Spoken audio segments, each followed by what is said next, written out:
Very simple. Young people, let me say this to you. We are gathered here from all over Nigeria. We are seated, everybody by the side.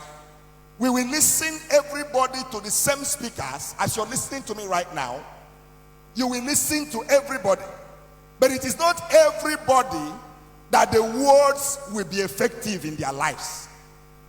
It is going to be effective for the person who listens and decides that the prophecies on his head will not go in vain. This is University of Nigeria, Nsukka. Several years ago, I came to this school as a student. Before I came to this school as a student, I was physically challenged at the age of 3. And between the ages of 3 and 10, I was a beggar in my village. Everybody knew me. I was crawling on the floor for 7 good years. I will hang something on my neck.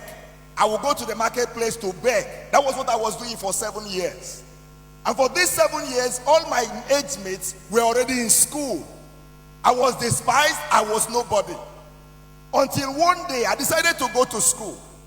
And when I got to school, the headmaster made a mockery of me and said to my father, "Why did you bring this one here? What did he come here to do?" He said to my father, "He can't be a student.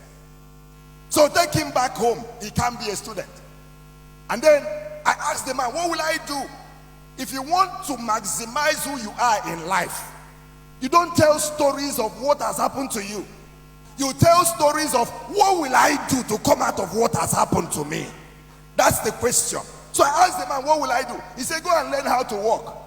And for 1 year, I was learning how to walk with this stick.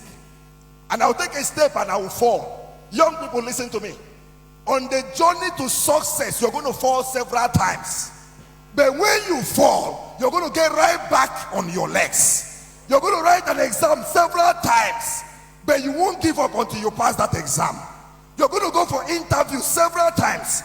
You're going to be rejected, but each time they reject you, you return. You're going to set up businesses several times. You're going to make mistakes, but a mistake does not define who you are. And so from primary school, working with a stick, I came to this University of Nigeria, Nsukka. And when I entered this school, life was a hell for me. No money to eat, nothing.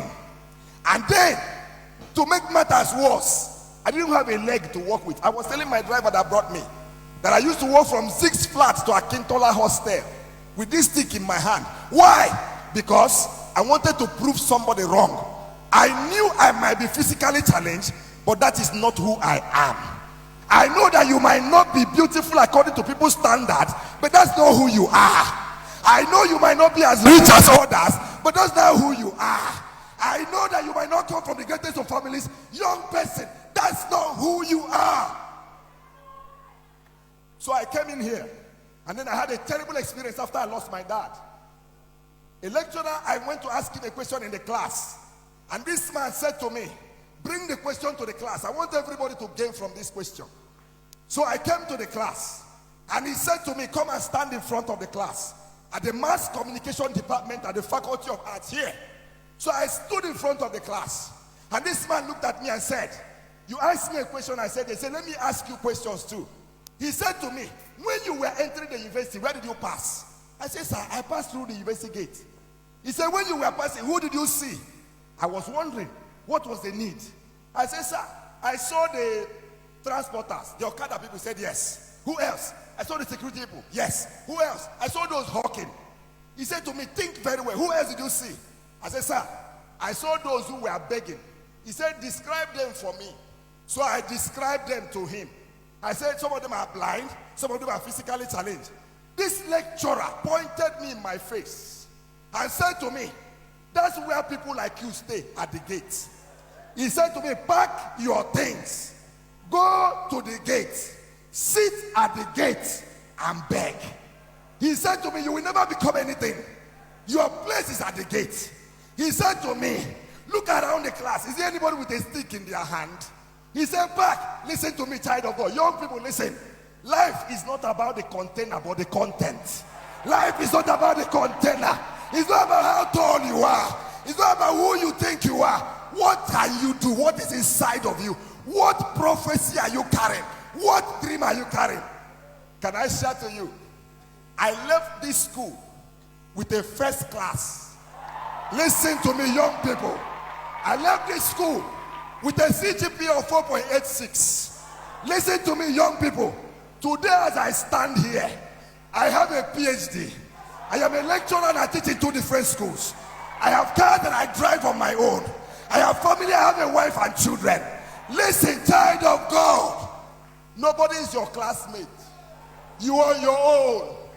Nobody should influence you. Hey, young person, listen to me. You are not in competition with anybody. By the special grace of God, I have traveled around the world. The last time I got to UK, I got to London Heathrow Airport with the same stick in my hand. That's something for which they mocked you. That's the same thing God will lay hand on and elevate you. Do not